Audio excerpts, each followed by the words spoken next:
Hello my viewer, मेरे channel drama scene review में खुश आमदीद। मैं आपको 13 एपिसोड इंतहा की आपको ऐसा रिव्यू लगता देने नहीं है कि जा आपको रहा ये बात हूँ। मुझसे पहले टेसर डिस्कस रिव्यू। करनी चाहिए थी। तो चलिए रिव्यू की तरफ। आप कैसे एक थर्ड अब पर्सन को लाके सजल हमारे पूरी तरह बिजनेस में नवीद इतनी के दफ्तर रिस्पॉन्सिबल में पोजीशन घुस में गई बिठा सकते है हैं? और जबरदस्ती अनम तो ऐसी चीप वकील हरकत से नहीं कर सब कुछ सकती। करा के ये अब तो वो किसी और का काम नवीद लग रहा को है मुझे। कहती है तुम कि जो ये करना मुझे चाह तुम रही हो ना, किसी मुझे बहुत हालत अच्छी में तरह भी समझ आ रहा यहाँ है। से तुम मना अगर नहीं मेरे कर ऑफिस में सकते। दोबारा ये घुसी मेरा ना, हक तो का एक तुम्हारी ये कानूनी टांगे है ना, मैंने इसको तोड़ दूंगा अब मैं। कार्रवाई कर ली है। ना तो तुम तो मुझे इस अब इस ऑफिस में पर एंटर अस्मा होने भी से मना कर सकते हो भड़क गई है और ना कि ही मुझे इस कुर्सी नवीद पे बैठने से तुम रोक उसे सकते नहीं हो। रोक सकते। नौशीन ये की उनका सही बात कानूनी है। हक है।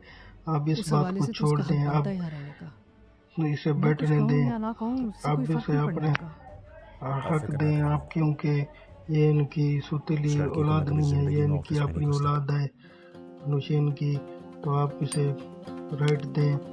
तो वो कहता है कि मैं अम्मी से हर हाल में दफ्तर में घुसने नहीं दूंगा और ना ही बैठने दूंगा, ना ही इस कुर्सी पर। मेरी भी जिद है, मैं इसे किसी कीमत पर नहीं बैठने दूंगा। तो देखिए आज शाम को, और इसकी पूरी एपिसोड आने वाली है, इसके रिव्यू मैं आपको दूंगा।